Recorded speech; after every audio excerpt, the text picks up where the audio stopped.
I did want to loop around like the agentic software engineering idea. Like it's the same thing around product managers, product owners, digital marketers. Like if you know your like industry, like your expertise, right, and you know what the expected outputs are, then vibe coding, utilizing these tools can work because you know, like you mentioned it, you know what to test, right? You know the expected output for these things. So as a software engineer, I know what it's supposed to be building.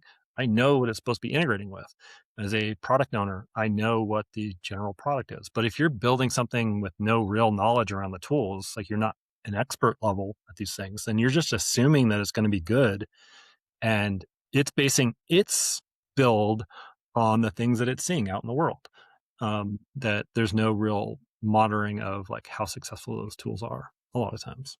Yeah. And then, yeah, just piggyback on that because like your product owner or whoever has experience about the actual life cycle of product build or website build or whatever build that you had, that you know what question to ask. So like if even if you don't have a full technology background, even if you leverage LLMs to start playing with things, you know what questions to ask to make sure that this is viable. But if you don't have that knowledge, then you're playing a pretty dangerous game because you don't know what you're putting out and what it's lacking of because Right. you don't know what to ask. Right. So, I mean, it's not like discouraging not to play with anything like that, but it's more like be careful with that and also look for the experts who have done this and know what to look at.